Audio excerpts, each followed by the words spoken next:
The camera's cutting off half my studio, so I'm not. Yeah, just move there. Perfect. Right.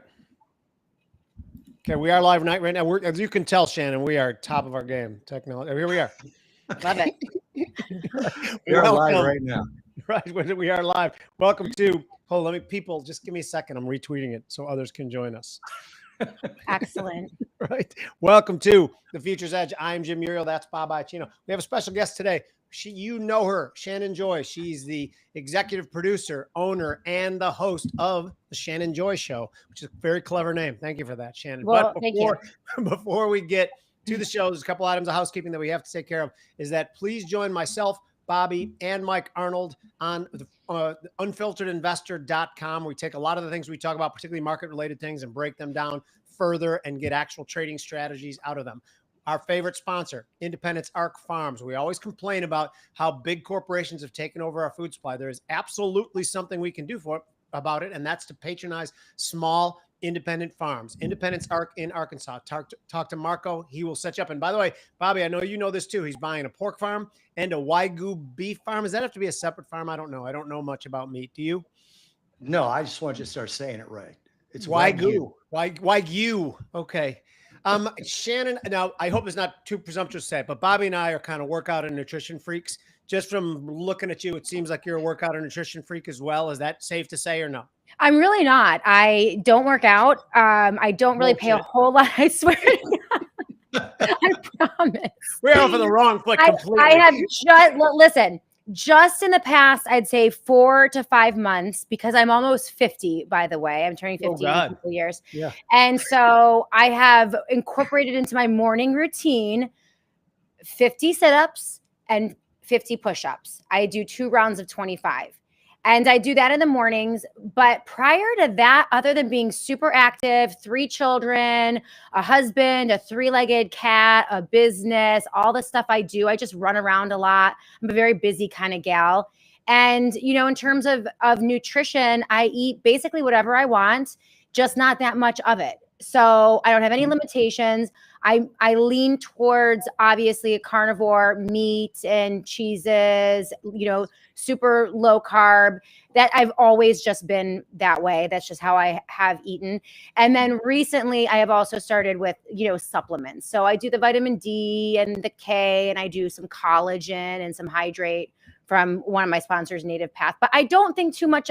I try not to think too much about it. But you pray at the altar of low carb like Bobby and I do. Once I discovered that however many years ago, that's been the key to everything. It's just we are addicted to processed carbs and bullshit carbs in this country. And when you lay off them, you feel a crap ton better. Bob? Yeah, this weekend I was in Chicago, actually, Jimmy, and I went to 21st birthday for a niece of mine. By the way, Shannon, you're the youngest one on the show by a lot. I love it. Let's go. The baby. Almost 50. I would dream about being almost 50. Yeah, but so I went there, and obviously when I go back to Chicago, there's certain foods that I just can't get in Southwest Florida. A good hot dog is one of them. Plus, I go to my mom's first thing, and she's like, "So what do you want?" I said, "I need some carbonara, and I need some chicken cutlets." And so I ate all this shit. This morning when I woke up, I was cross-eyed. Like I couldn't see my screen. Yeah. I had to go to the gym to snap out of it. And I wasn't planning on going to the gym today. It was a shit workout, but it was enough to actually get at least my eyes pointing in the same damn direction that they normally would be. Okay. I can't have any conversation about health without asking if you have any experience with cold plunge. I have never done a cold plunge ever. Yeah. I don't know. I don't know. I don't know if you can do that. Jump in. It just seems like pure misery to me. I don't know why people do that. 30 seconds of misery, but I mean, it definitely is misery. Yeah. There's misery involved. Okay. Let's get to important stuff. So Bobby, you got some? Yeah, I do. I wanted to make sure you know this about Shannon, Jimmy. Shannon, like us, is a fan of holding gold. And that's how Shannon and I met, through a sponsor of hers, Golden Crest Metals. And they're really good guys, and they're not a sponsor of this show. But I wanted to give Shannon the opportunity to talk about them because they're good guys. And Shannon, Jimmy, and I both basically started talking about buying gold as a major holding in November of 2022. And Jimmy, I'm not speaking out of turn by saying it hasn't changed for you, right? It hasn't changed for me for sure. Shannon, you buy gold pretty frequently, right? Yes, yeah, regularly. I started a little less than 10 years ago. Very slow acquisition. I didn't have a lot of money, but I took, what little I had, and when I had a little extra, I would just buy physical gold and silver, put it in my safe. I recently, a little less than 2 years ago, began to partner up with Colonial Metals Group, and that is the company that has been a great partner for my show. I mean, they really have helped me to level up the show. Having that consistent partnership has allowed me to grow and increase the reach of this show, platform it. And yeah, I have never regretted any of my physical gold purchases. I also have a gold back IRA as well. And it just seems to me that, with all of the chaos and the profligate spending, the fact that the fundamentals, what is fundamentally out of whack with our economy, that was out of whack 10 years ago, 15 years ago, 20 years ago, 30 years ago. Like, we've never, ever really had an administration or an incoming administration actually pursue policies of sound money and balanced budgets and fiscal responsibility. It's like both of the political parties will yak about it in an election Only year. the Republicans yak about it when the Democrats are in office, but then once they get in office, they get mysteriously quiet about spending. They switch. You're right. I mean, Democrats don't. Right now, Democrats are talking about fiscal responsibility. Isn't that Are they wild? really? I hadn't heard of it. Yeah. Yeah. I mean, that's the only play that you can get these days. But we've always, every year, over year, it's a larger and larger deficit, debt spending. You have a deficit, from 10 to 15, 20, 30 trillion. It's just, there's no end in sight to it. And I don't see any other way. There are all the Bitcoin people out there and the crypto people out there, and they seem to think that that's going to be the miracle, that will save everyone from fiat money. But I mean, how is a cryptocurrency any different than fiat money, than a fiat? If the government is controlling, if it's Trump and his administration and all his tech bros who are issuing the stable coins, right? Which is a lot easier to manipulate than a dollar bill, even though it is pretty easy to use the Federal Reserve to manipulate our dollar. Like, how on earth do we think that moving into this new digital system backed by digital gold, which is Bitcoin, which was hijacked 10 years ago, right? Yeah. Like, how do we think that this is somehow going to be the solution to the problems that we face? Now, I think a lot of people are going to get hoodwinked by it, and they're going to buy in. They're going to get the rug pull. They already have with some of the meme coins, the Melania coin, the Trump coin, which is gross, by the way. Yeah, I try to pretend they don't exist because it embarrasses me as an American and a human. I mean, it's right in it's a pump and dump from the president of the United States right in our faces. Yeah. And people are like, oh, wow, he's so brilliant. Well, he's really good at plundering and being a friggin' con artist. But other than that. By the way, so I think there is not going to be much we disagree on the show, because we're going to go in. The first thing I want to talk about is Lisa Cook.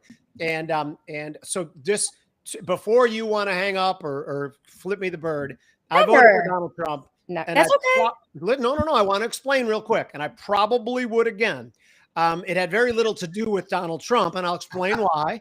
We were accruing debt, which we just talked about, at $1 trillion every 95 days in the prior administration, with all the plans to accelerate. I did not necessarily believe that Donald Trump was going to be a whole hell of a lot better, but it was like picking door number 3 on Let's Make a Deal. It was the gamble away from the spending that I knew was going to happen with one side.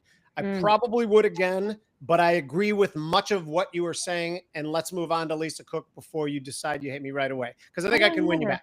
So, okay, so Lisa Cook is apparently going to get fired pending a lawsuit. If you notice, Bobby, and this is going to talk to you about, the dollar got hit. Yep. Stocks got hit a little bit too, which almost kind of smacks of like the globe thinking with Banana Republic bullshit, but only about this much of it. Shannon, what are your thoughts on this? She was the lady who like lied about her properties or something, Federal Reserve. Some mortgage fraud thing. It was which mortgage I don't ever fraud. believe that shit. I don't know. Well, I mean, like, honestly, Trump, I mean, all of the real estate deals that he's done in the past, over the past 30 years, man, oh, the lawsuits. I just, it seems like red meat to his base, which is really most of what is going on. So they're going to go after Hillary Clinton. They're going to lock her up again. By the way, he could have locked her up in the first administration, but he never did. They were like best friends after. Now they want to drag Anthony Weiner's laptop into this, the whole thing. Now they're going after Chris Christie, and now Wait, Anthony Weiner's back in the news? He's back in the news. Yeah. Anything to divert people's attention away from the shit economy and Jeffrey Epstein's client list, which was the biggest rug pull of them all. Sometimes it seems to me as if there's it's like a humiliation ritual happening where he just betrays you right to your face with like both middle fingers, and people are like, oh, well, but maybe he'll change. Like, I feel so sorry for Trump supporters. I don't know what to say. I'm like, I don't know how you get up every day. You don't know when the next rug pull is going to come. Two questions. Like a lot of this stuff you talk about Trump, like I pay. Like, doesn't matter. Doesn't matter. Is this like Lisa Cook? Does it really? He fires Lisa Cook. How is that going to change anything? Probably doesn't matter. But we're all going to talk about it for hours. Oh my gosh, he's like, the new sheriff came to town and Trump is I just don't understand. But you mentioned Jeffrey Epstein. I have long held, way before Trump, way before anybody, that'll never see the light of day. And they say, well, there's no client list. I don't give a shit what you call it. Whatever the transcripts are from the trial, somebody was trafficked from point A to point B, and we wanted an name. We're never going to get them. Since the dawn of man, people control people with particularly salacious bits like this. But while Bill Donovan built the CIA on this shit, J. Edgar Hoover built the FBI on this. If you find something that's salacious that you can use to control people, you don't make it public. The CIA was never going to let Trump, whether he's on it or not. And if he's on it, I want him absolutely filleted if he's been named in it. But it doesn't matter because it's never going to come out because that's not how any of this works. Do you agree or disagree? Whether or not it comes out, it's proof that they want to cover it up, which is proof that they're engaged in pretty horrific things. But which define they, though, real quick. Who's they? That's where we might disagree on. That what I would say, this is, from my perspective, I have been reporting on the news and elections and politics for 12 years. And my takeaway after observing very closely multiple administrations, Democrat and Republican, who pass identical bills, by the way. So for all of the bad stuff that Biden did, copy and paste it to the Trump administration, make it a little bit worse, and he's doing it now. So if there is a they out there, from my perspective, it is a two-party political fraud.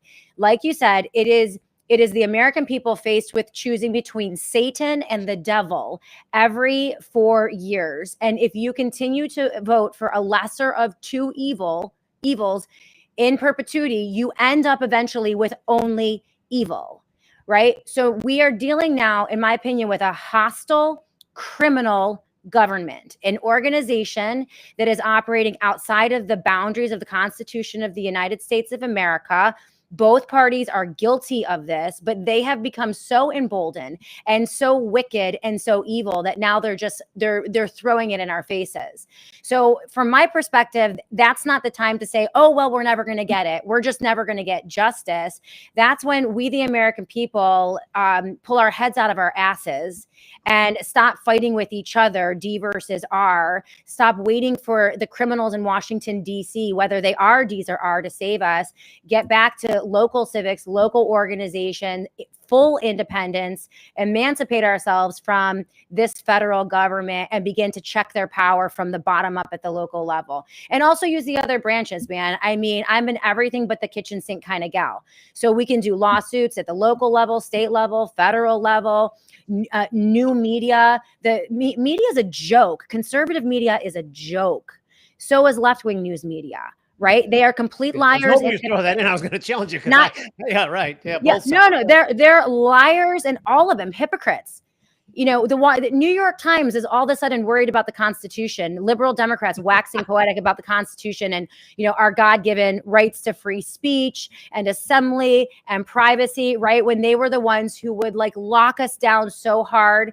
I mean, they would deploy troops to your neighborhood to throw you down and shove a mask on your face during lockdowns. Now we're finding things we agree on. I love this part. Now they don't care. Right. But see, everyone, if you are missing in political analysis today, the biggest elephant / donkey in the room, which is the elephants and the donkeys are on the same team, then you don't get politics. You will never get politics. Nothing will make sense unless you're, in my opinion, in a space where you fully understand that they fight with each other on TV and then they get together with each other behind our backs and they laugh at us. They mock us. They will screw us. We've taught them, when you teach an abuser to screw you over and over and you never hold them accountable, believe me, they will do it again. And Trump, I think by his demeanor, he is a natural predator. He's a predator. There's no other way. You can like him or hate him, whatever, but he has absolutely no scruples. He will crush you. He will crush his enemies. He does not care about anyone but himself, his family, his fortune. Anyone, I think, who believe, if you start a sentence about a politician saying, I believe he cares about me, God, no.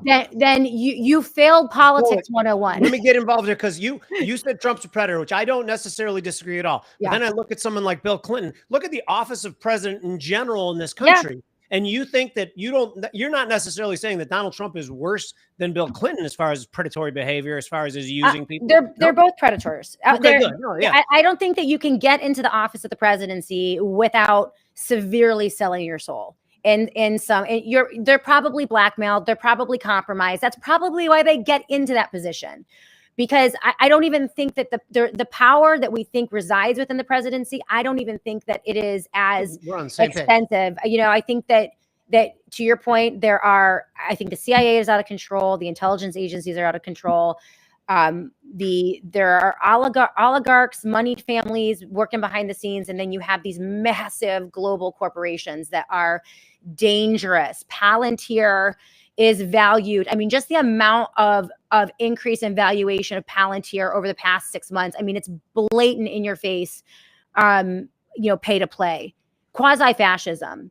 When you have the president of the United States, making military generals or corporals or whatever they are out of CEO, or tech CEOs, it's insane.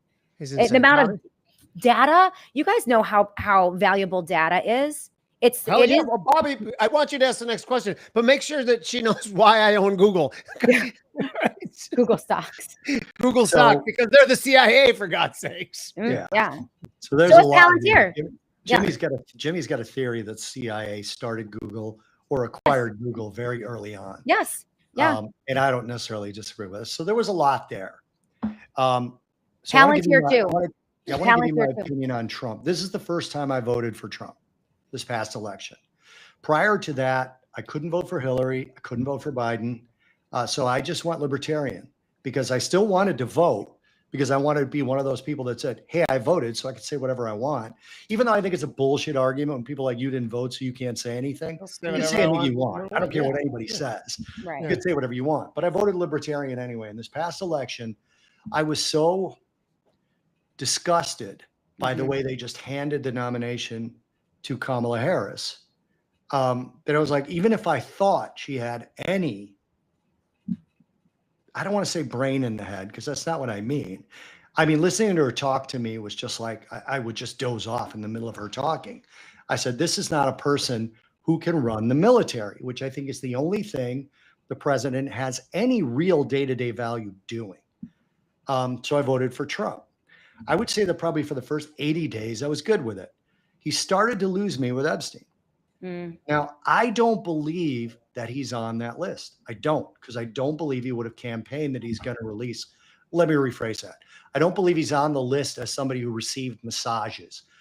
We know people that know him very well, and that's just not his thing. It just never was.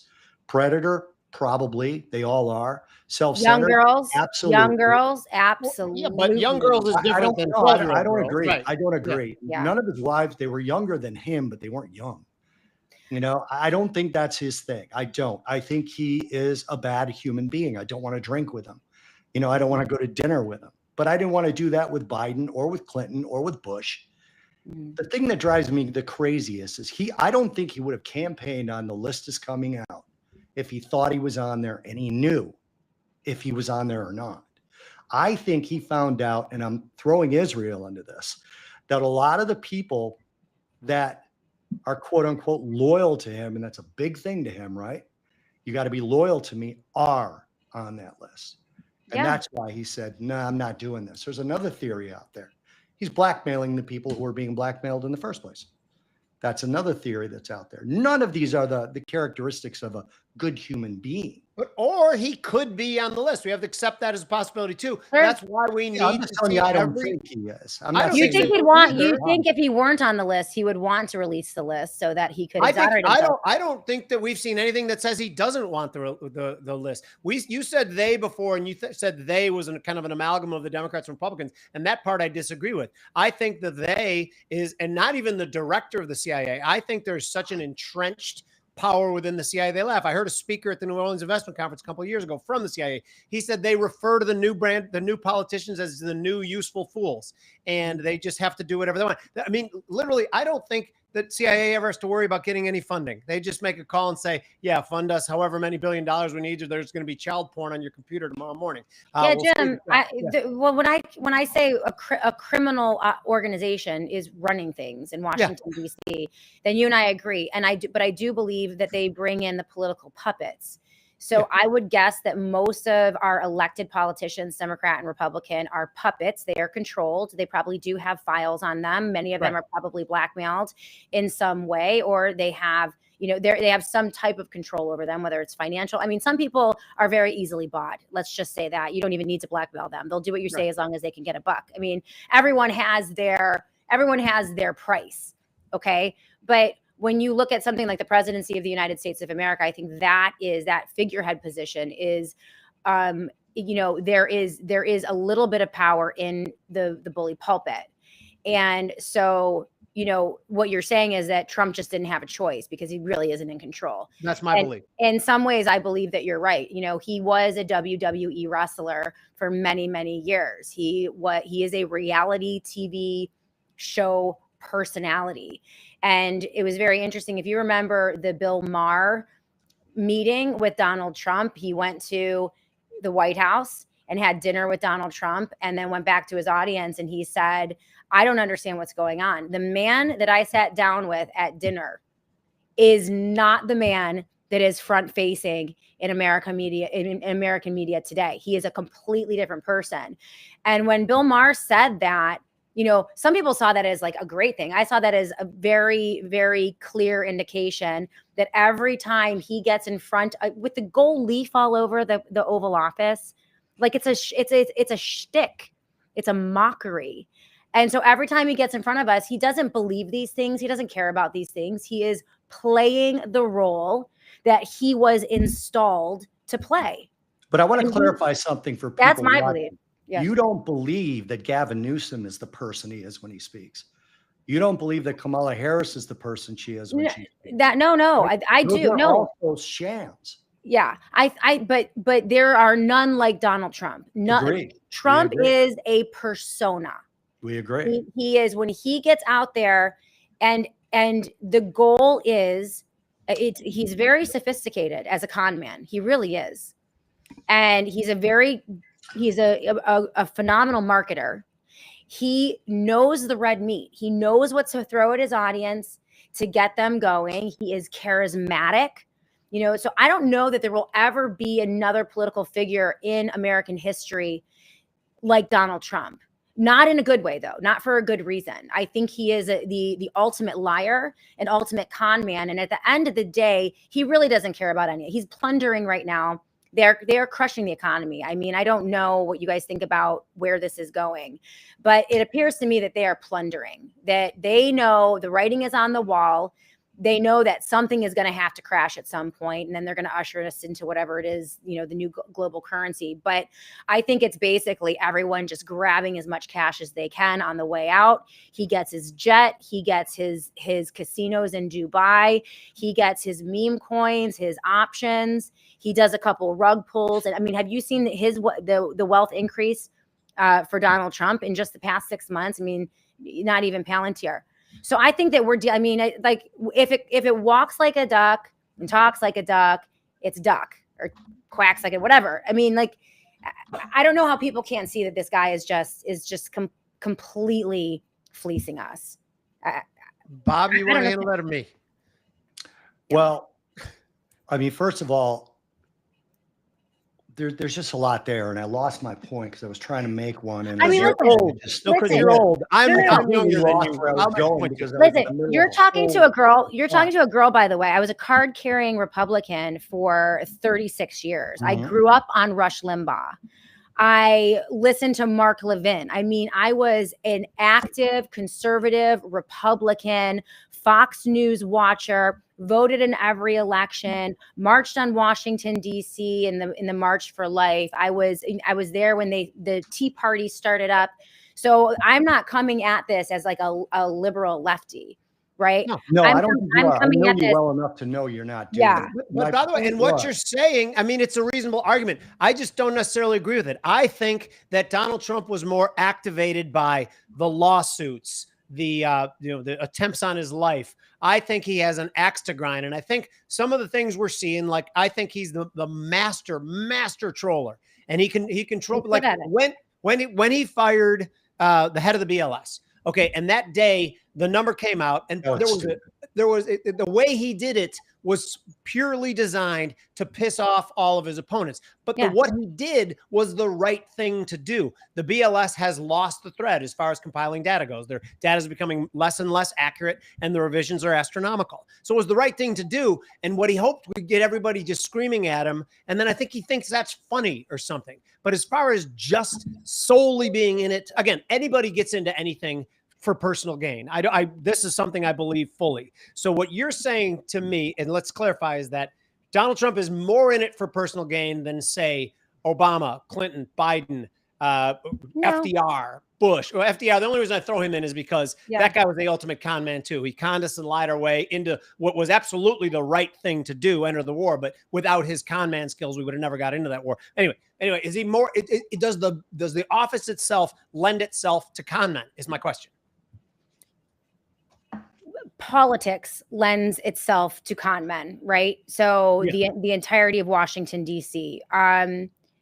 Is he more in it for himself than some of these previous presidents? I have no idea. Right. I don't know him. Right. I've never talked to him. The only thing that I can look at is the discernible policy outcome. I can only look at the bills, the executive orders, the emergency declarations. Here you have a president who has issued more emergency declarations and executive orders than any other president in U.S. history, I think, other than Roosevelt. And so the extraordinary transfer of power from our elected branches of government and constitutional branches of government to technocratic oligarchs, the transfer of power to them, it is a move from a constitutional republic to a quasi-fascist technocratic state. The amount of power that they have now that he is handing over to them.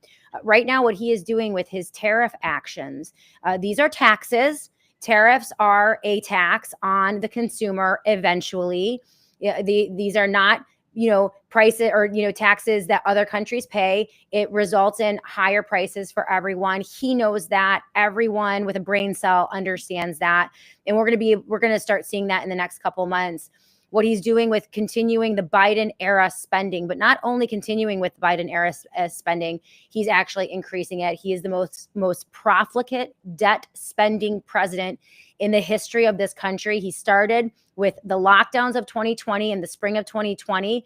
Biden then picked up that football, carried it, and now Trump is exponentially increasing the level of debt and deficit absolutely no end in sight. He is not getting rid of income taxes to have tariffs replace them. That was a lie, right? So now you have a situation where it looks as if they are demolishing our economy. I don't know what they have in store for us, but that's where this president becomes dangerous. Whether or not he's doing it because he is a little mini, Benito Mussolini, on a power trip and he thinks he has all the power, or he's doing it because he has been installed and he is doing what he's told to do. He's playing the character he's told to play. He's doing the things he's been instructed to do.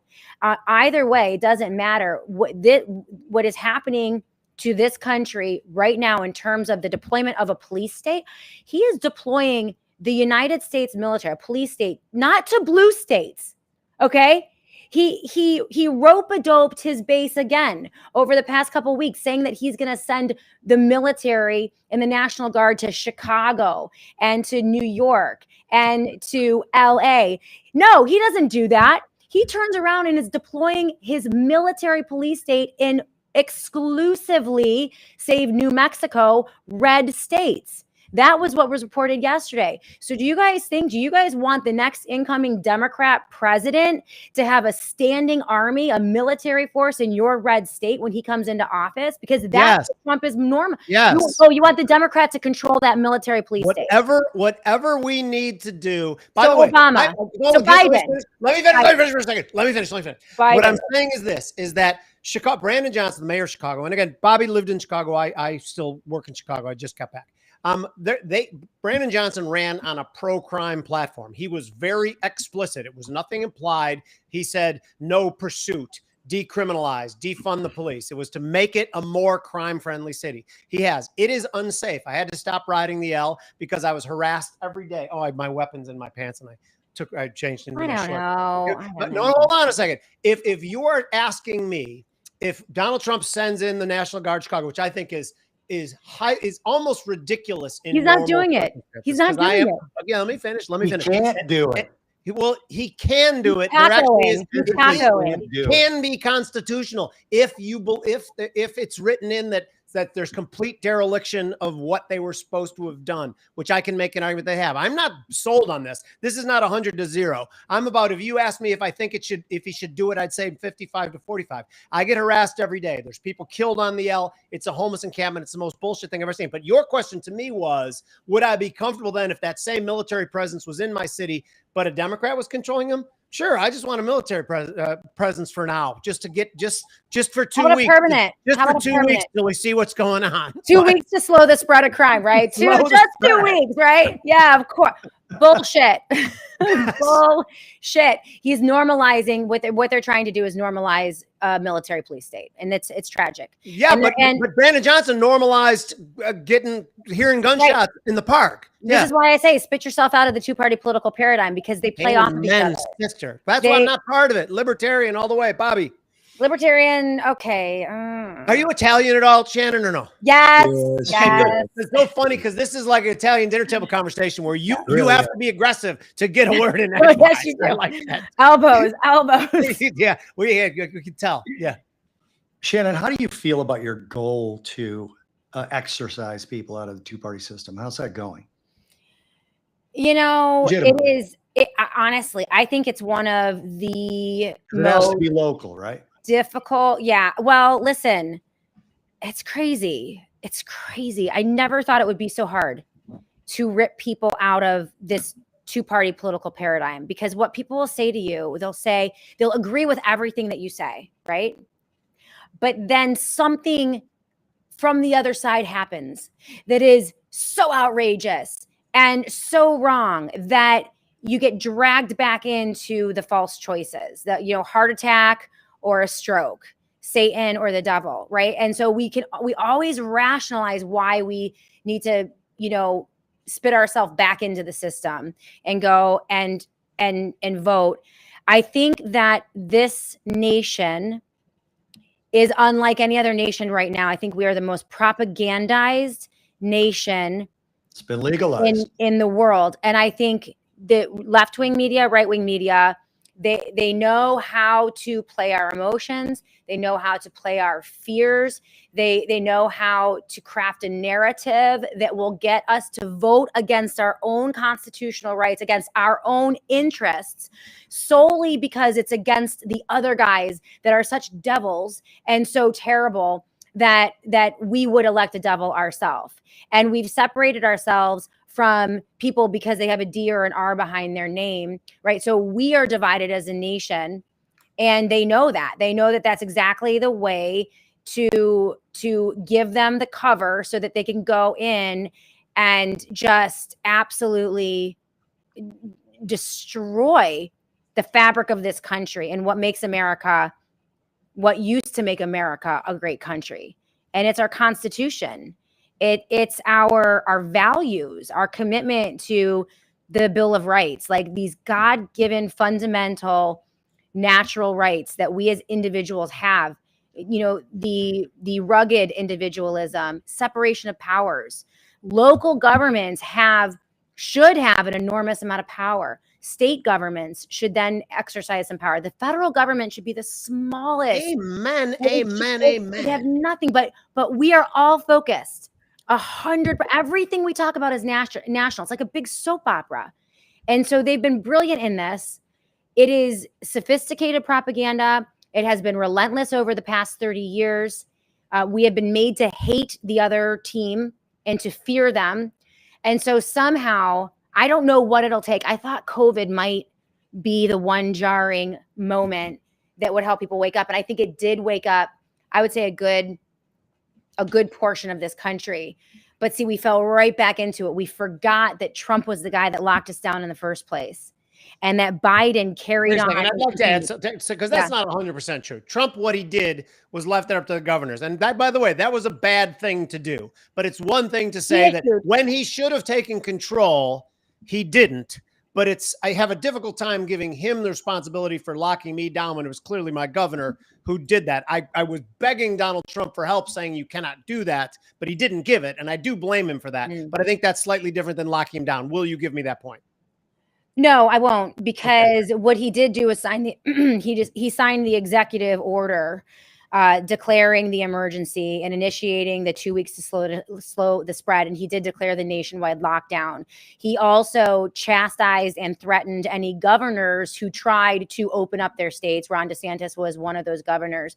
But that executive order and the passage of the PrEP Act, there was also in that emergency declaration, there was the deployment of the United States military. It was a military coup d'etat that was initiated with his executive actions and emergency declarations. And the rollout of COVID protocol, COVID lockdowns, Operation Warp Speed, and everything subsequent to that initial order was a military operation. So Trump essentially handed his administration over, not to Anthony Fauci. That is a red herring. Anthony Fauci was playing a role in the same way that Catherine Burks was.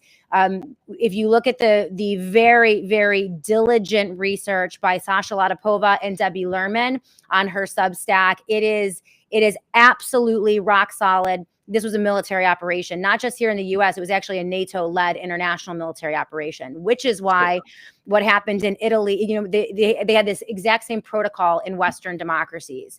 So Trump just admitted that, by the way, today in his press conference. He admitted that Operation Warp Speed was a military operation, and it was. And it was. He did that. He did that. And so for me, he doesn't get a pass.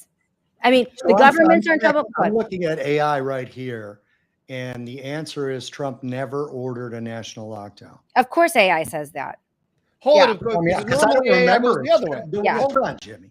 The reason I'm saying is because I don't remember it. We were locked down in Chicago, and we came down and spent. This is how I ended up moving to Florida. We were locked down in Chicago, could only go to stores owned by large companies. Right. Couldn't go to our neighborhood bodega or any of that stuff. Right. So we came down to Florida, spent the month of June 2020, went to restaurants, went to the beach, did anything we wanted down here. Yeah. So I'm having trouble remembering it. That's I think you could use AI. The first 2 weeks, right? I think he did do issue. something that was egregious. But nationwide I lockdown. thought he recovered relatively quickly and said this is up to the state governors, which I thought was an enormous mistake, one that I haven't forgiven.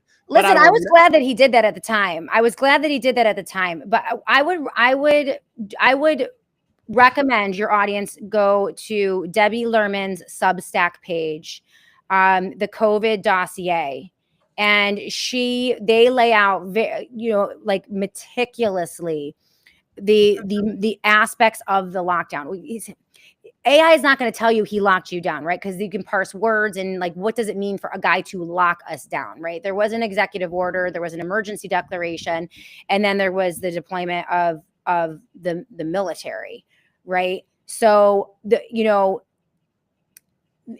it's hard to get like a singular answer, but those things did happen, and he more than anything stepped back and allowed it to happen. He That's what initiated my that first complaint was the lockdown. entire time. Yeah. That has been my complaint. And But I mean, I have had arguments with AI. But I would say that's locking us and I down. found it Yeah. to be wrong. I've had arguments typing into AI really fast and angrily when I know it's wrong about something. So that's why I'm not bringing that up as a gotcha. I just don't it's okay. remember. I don't remember a lockdown because I left a state that was locked down and went to one that wasn't. Right. And it was a friend of mine was down here and he's like, hey, we're not closed. You guys are closed. Come down. And that was only June. Right. I mean, it wasn't like the whole thing basically, what do we consider the trigger point? It's obviously January and probably 2019. It really was like April, May, right? That's I would say mid-March is when we closed everything down. And that's when the bullshit all started out for 2 weeks to slow the spread. Yeah. I just today, because every couple of weeks I post on Twitter that people still have this notion that COVID had some effect on the economy. COVID had some effect on inflation. COVID had no effect on anything. It was government's just weird knee-jerk asinine policies. I equated it today like if you have a ant infestation in your basement, an effective way to get rid of it is to nuke it. But then you can't explain that your entire town vaporized because Bob had an ant infestation. That's not what the result was. That's not a logical connection. Let's talk about that for a second, because I have a feeling we will all agree on that lockdown bullshit. Absolutely. Ridiculous. Yeah. Because it can never happen again. If it was, and by the way, this is a factual statement too. In March, they estimated that Imperial College bullshit, that it had a 3 to 4% fatality rate and a 7 R naught, meaning you give it to 7 people in a 2-week span. 3 weeks later, they knew they'd overestimated it by 500 times. And they're still like, oh, well, we're going down this path anyway, so we might as well go down this path. No. I didn't go down the path. I kept my restaurant open. So sue me. They tried to. But anyway. Yeah. So we probably find some things we agree on before we lose all our listeners. Well, no, here's a Are your listeners mad at me right now? Yeah, they must. They are, which is fine with us, by the way. Oh, I'm so sorry. You guys who are listening, we talk about both sides. You know we do. Okay? Yeah. We are not political. We look at policies and we evaluate policies. Bobby and I are policy analysts. So please bear with us. We'll get back someone who agrees with you on the next show. Anyway. Well, listen, you know what? When I get those kind of tweets, that I don't want someone who agrees with them back. No, but I like that lady a lot. Yeah, I mean, all what she was saying was she's out today. She's out. I don't think she's not. She's with us. Yeah. Hey, listen, I learned when I've lost a large portion of my audience multiple times because I have never, ever been on the Trump train. So from the day he came down the escalator, I'm from New York. I saw this guy. I'm like, guys, he's a New York City liberal Democrat. This guy's, and I never say that because I've talked to people over and over again who just I just can't stand his personality. Do you like any of his policies? Yeah, I like a couple, but his personality. I was in finance. I was in New York at lunches and dinners all the time. And 9 out of the 10 New Yorkers talked like him. Like it was literally the ones who were, especially the ones from Queens and Long Island, they all acted like him. So like when he came on the scene, I was like, hey, he's just talking. I mean, he doesn't mean half of what he says. You know, it's a sort of I'm going to get our New York audience mad at us, but it's sort of a braggadocious culture from Manhattan, New York City and Queens. And it didn't bother me. But this is why I wanted to, because people don't know, Shannon is just as hard on the other administration when it wasn't Trump in here. She might have been harder on them. And that's what I want people to understand. And I think one of the things you focus on a lot that I want to talk about is we should get back to local politics. Because you mentioned how we're also hyper focused on who the president is. I can tell you maybe 1 or 2 things that the last 3 presidents have done. I'm going to take COVID out of that have affected me personally. like on a day-to-day living basis. Obviously, the profligate spending, the money printing, the inflation would go on that list, as would tax policies, but those are never just the president, obviously. And what I hate about Congress, both sides, is, yeah, maybe they're not giving power to tech bros like Trump has, but they're giving it to these 3-letter agencies and 4-letter agencies that report to no one and do whatever they want. So talk to us about your local sort of, I don't want to call it an initiative. You call it whatever you want. I think it is I just hope and pray that as many Americans as humanly possible will emancipate from the two-party political system. We'll begin to understand, especially in Washington, D.C., especially where all the power is centralized, there really is, I don't believe, any hope for fixing that. You can't fix that. You can only starve it. You can only begin to do things from the local level within, in terms of peaceful noncompliance, civil disobedience, refusal to comply. Don't take the government subsidies. Don't take the government grants. Don't get involved in the public-private partnerships. Local governments use the Constitution as your guide. If the federal government says you need to do this, that, or the other thing, you say no, that, anything in violation or outside of the Constitution, you have no authority, right? And if you had dozens and dozens or hundreds of localities that were operating outside of party politics, but acting in fidelity to the Constitution and to just basic common sense, then we would begin to realize that we have an extraordinary amount of power if we are moving as a culture away from where that corruption is. And we saw that with COVID-19. The rollout of Operation Warp Speed and the deployment of the kill shots, which were poisoned, okay? They were poisoned shots. It was a horrifying thing that was done to the American people. They were coerced into injecting themselves. They were locked down, okay? They were tormented for however many months. They were coerced and manipulated. And then they were told you can come back into society if you inject yourself with an experimental shot that had never gone through long-term clinical studies, didn't have any evidence of efficacy and or safety. And those shots injured millions of people and likely killed hundreds of thousands of people. And we still don't have a reckoning for that, right? But there were 30% of despite all of the manipulation and the coercion and losing your job and losing your friends and losing your family and losing everything, there was a 30 to 35% group of Americans that said, hell no, we are not taking this shot. And the fact that they did that created it created a group of Americans that could be tested against in terms of whether or not, these injuries were happening. But it also signified, the entire thing fell apart. Once that happened, the entire program fell apart. And now today, only 10% of Americans are taking COVID shots, despite billions of dollars and all of the coercion. So that shows you how powerful the market is, the culture. And so we don't have to accept false choices. We don't have to accept criminals in DC who lie to us about everything from both political parties. We don't have to accept lessers of two evils. Okay, hold it. So you just hit on something that I wanted to get you to elaborate on. Will you give us this? Those of us who you call Trump supporters, but I never called myself that. I'm called a Trump voter. Okay. You talked about coercion for vaccines. He takes great pride in the fact that he invented it with Operation Warp Speed, but I hate that. Me too.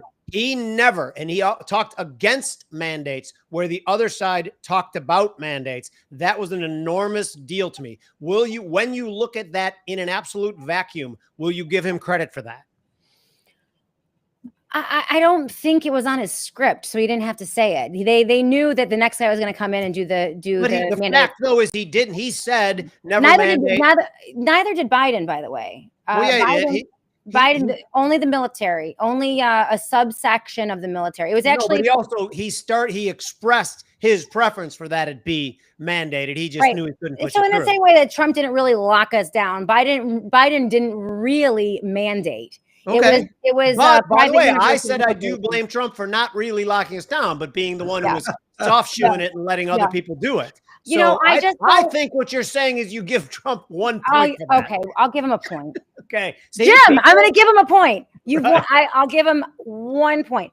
You know, it's like when it's an ocean of really bad things that they're doing, like, and I get it. People, I don't get it.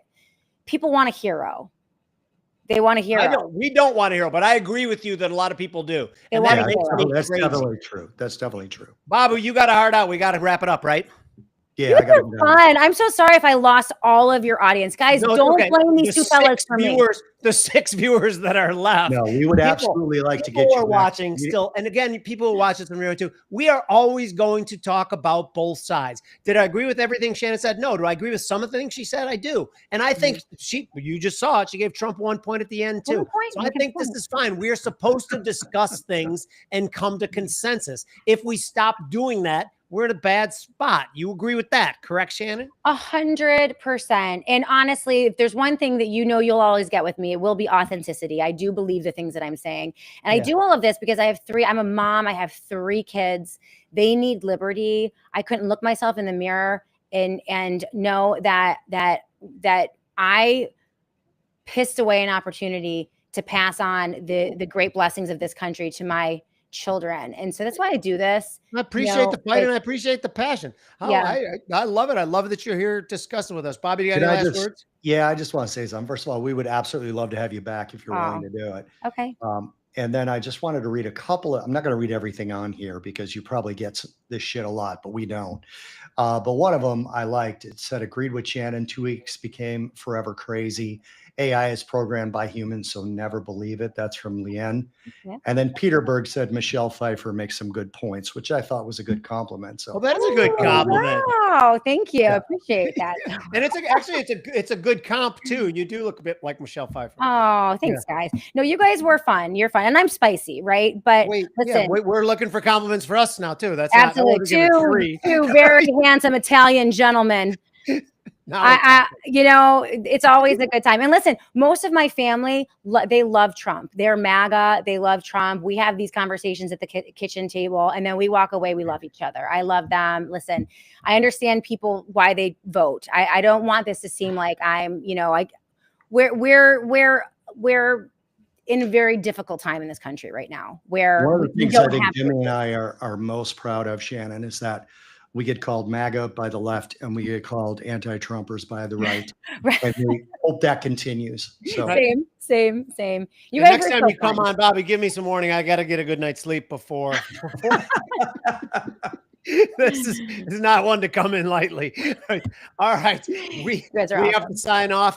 Please patronize our sponsor, Independence Arc Farm. Please follow Shannon on Twitter if you like the things she's saying. Watch her show on Rumble if you like the things she's saying. If I know our audience, many of you will not like the things she's saying, but if you just want to see how, and we're not on, it's not sides, but if you want to see a different perspective, of which there should be 1,000 perspectives, watch Shannon's show and see what she has to say. I think she makes some valid arguments, some of which we agreed with, some which we do not. I am Jim Muriel. That's Bob Iacino. That's Shannon Joy. This is The Future's Edge.